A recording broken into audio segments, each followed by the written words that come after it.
Enzo Recto, kalaban ang katiwalian at kasinungalingan, kakampi sa katotohanan at kabutihan.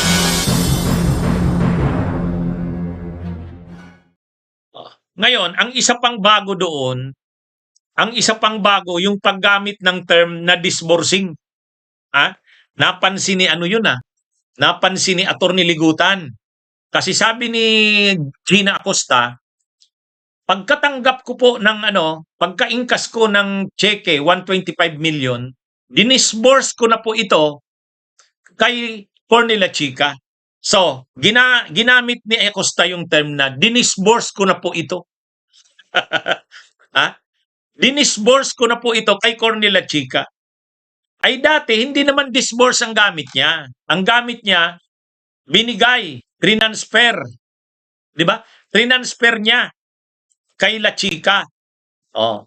Kumbaga yung winidraw niya, yung ininkas niya, transfer niya kay La Chica. Ay medyo maiipit siya dun sa transfer. Kasi hindi allowed yung transfer of funds. Di ba? Nakalagay naman yon. Ang confidential funds ay hindi pwedeng i-transfer ng isang accountable officer sa kanino man. Ay ang ginamit niyang term last time, transfer niya daw yung funds kay La Chica. Bawal nga yung transfer eh. So ngayon, ang ginamit niya ng term ay dinisburse. Kaya napansin niya ni Atty. Ligutan. Sabi ni Atty. Ligutan, mayroon ka na yatang bagong termino ngayon. Mayroon ka na yatang bagong termino ngayon, disbursing. Bakit kaya ginamit ni Costa yung term na disbursing? Ay kasi nga ang authority niya talaga at ang responsibility niya ay disbursing officer siya. Siya ang disbursing officer. Si Costa. Sila Chica hindi pwedeng maging disbursing officer. Kaya ang lumalabas dito, dapat hindi managot sila Chica na siya yung nag-disburse. Dapat ang lumalabas, ang nag-disburse pa rin ay si Acosta.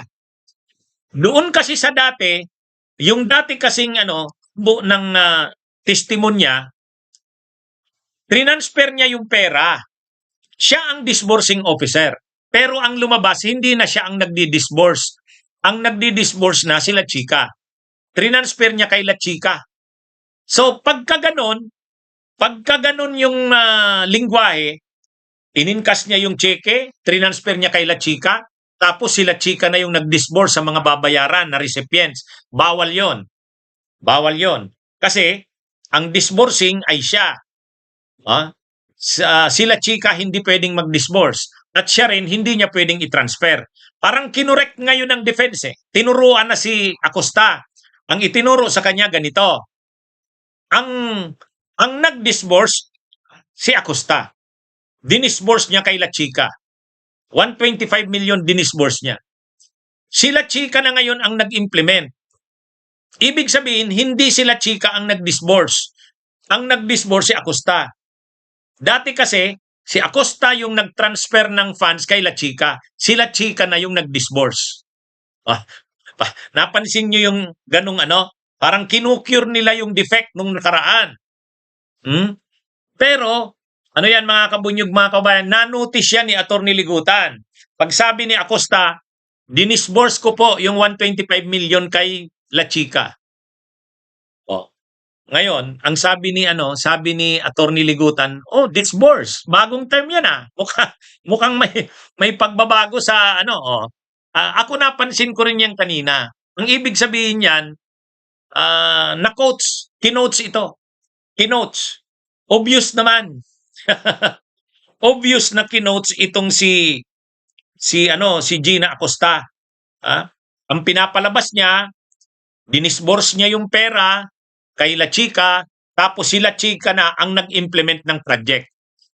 So hindi nila ginagamit yung term na sila Chica ang nag-disburse. Kasi bawal kay La Chica mag-disburse kasi hindi siya disbursing officer. Pero kahit naman ganun ang gawin nila, wala na yan. Kasi sabi nga sabi ni Senador Kiko Pangilinan, ang ginagawa nila Chica, Siya yung nagbabayad o di siya yung nagdi-disburse. Di ba? Kaya wala rin yan. Ano pa man ang gawin nila, ano pa man ang gawin nila, palusot yan, wala na yan. Obvious naman na ang ginawa ni Acosta, trintransfer niya yung pera kay La Chica. Bawal yun. At si La Chica talaga ang nagdi-disburse. Bawal din yun. Mga kabunyog, mga kabayan. Wala yun. Hindi uubra yan. Hindi uubra yun. Kasi ano na yan pinagluloko naman nila ang tao. Sino namang lukuhin nila? Ano yan? Ang pinapalabas nila, ang disbursing officer pa rin si Acosta. Hindi trintransfer yung pondo kay La Chica. Si La Chica lang ang nag-implement ng project ay ng confidential funds, implementation sa kanya. Pero ang disbursing si Acosta pa rin. Pero yun na nga, kahit ano pang gawing remedyo sa ganyan, wala naman yan kasi mali talaga yung ginawa nila. Ang nangyari naman talaga, si Acosta ay trintransfer yung pondo kay La Chica. Tapos si La Chica na yung nag-disburse. Siya na yung nagbayad. Yan yung totoo na nangyari. Kaya na yun, hindi nga. Ang lumalabas nga, hindi naman talaga binayad. Wala naman talagang binayaran. Binulsa lang. Sabi ni Atty. Ligutan, scam. Ang nangyari dyan, scam. Talagang lang yon, nag-liquidate na lang ng pera, pero binulsa na yan. Binulsa na yan. Siyempre, ang nagbulsa niyan, si Vice President Sara. Yan ang lumalabas dyan. Yan ang lumalabas dyan. Si Sara dyan ang nakakuha ng malaki. Siyempre, inabot din dyan sila Chica, si Nolasco, itong si Paharda, itong si Costa. Mga inabot lahat yan. Inabot lahat yan. Kumbaga, obvious naman yan na scam. Pinagluloko naman nila ang mga tao. Wala yan, hindi uubra yan. Okay, mga kabunyog, mga kabayan, magandang araw sa inyong lahat. Mabuhay po tayo. Bunyog, bunyog, halikan na kasama ka. Bunyog, kapag buklod ay may pag-asa.